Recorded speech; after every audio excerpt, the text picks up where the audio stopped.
Hello guys! Welcome back ulit sa ating vlog ngayon. For today's video, lalabas muna tayo ng bahay kasi maglalaro muna tayo ng badminton. Kasama ko nga po pala ngayon sa paglalaro ng aking pamangkin tsaka si ate ay. Papawis lang tayo ng konti kasi laging nasa loob ng bahay. Nagpapalinis din pala si Papay sa kanyang kuko kasi may pupuntahan kami. Naligo na rin ako pagkatapos tsaka nag-asikaso ako kasi pupunta nga po pala kami ng SM. Hindi ko alam kung anong gagawin namin doon. Siguro magsusuroy-suroy lang kami.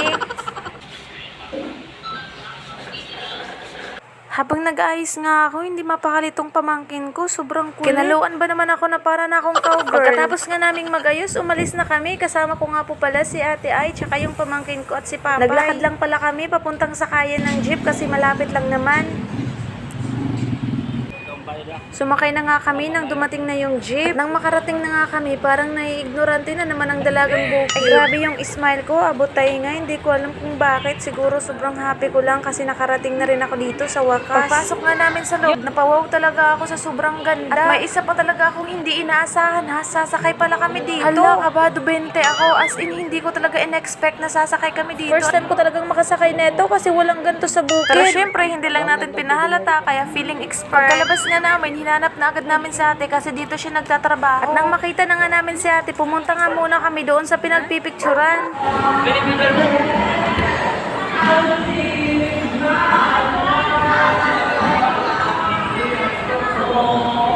At pagkatapos nga namin picture-picture, nilibot na nga namin ang SM pero hindi namin nalibot as in yung buo. Kasi nakakapagod na sa paa, sa sobrang lawak ba naman. Habang nag-iikot-ikot nga sila, syempre ang una kong pinuntahan itong malaking salamin. Ay, ignorante ka talagang bukid. Hay, okay lang yan, masasanay ka rin naman. Pagkatapos ko nga salamin, dumaan kami dito. Hala, ano to? Walang ganito sa karean namin, yung gumagalaw na hagdan. At hindi ko inaasahan, sasakay pala kami, sobrang kaba ko as in. Sige na, ikaw na talagang bukid, ang ignorante, ikaw na. Pero anyways, nung nakasakay na nga kami, wow, for the go, parang expert lang ako ha. Nang bababa na nga kami, hindi ko alam kung tatalon ba ako or ano, pero easy lang talagang bukid. Huwag ka talagang magpapahalata na ignorante ka. Walang ganito sa kaharean namin eh, puro lang pag-uuling tsaka yung pagkukopra. Huwag ka ring magpapahalata na may sarili kang kaharian, dapat humble ka lang. Anyways, asa na nga pala tayo? Ang dami kong dala. Ay ito na, babalik pala kami doon sa una naming pinuntahan at sasakay na naman pala kami netong tumatakbong hagdan eh. Yung mga kasama ko, sobrang expert na talaga, parang ako lang ang naiwanan ng panahon. Pagbalik nga namin, niliwot na naman agad namin itong mga damit. Feel na talaga ang Pasko dito sa loob ng SM. Sa dami ba naman ang umiilaw dito sa loob? Anyways, pupunta nga pala kami doon sa mga instrument, pero hindi kami bibili. Tingin-tingin lang muna kami kasi sobrang mahal ng presyo, hindi pa kaya ng kaharian namin.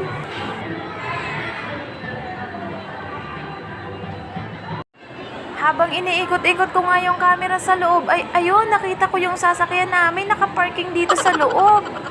Lalapitan ko lang ng konti, baka nagkaroon na to ng gas-gas. Hayaan mo, pagkalipas ng ilang taon in God's will, babalikan kita dito at iuuwi na kita. Pagkatapos nga ng mahabang pag-iikot sa loob ng SM, umuwi na kami kasi nakakapagod na rin maglakad-lakad. Sa susunod ko na rin pala iuuwi yung sasakyan namin. Dito na nga rin nagtatapos yung pag-voice over ko, pero shoutout muna kay Leo Jose na yung pinakamakulit kong pamangkin. At shoutout nga po pala kay Aldred de la Piña na Minggoy, shoutout nga po pala sa'yo. Maraming salamat po sa pagtapos ng aking video. God bless!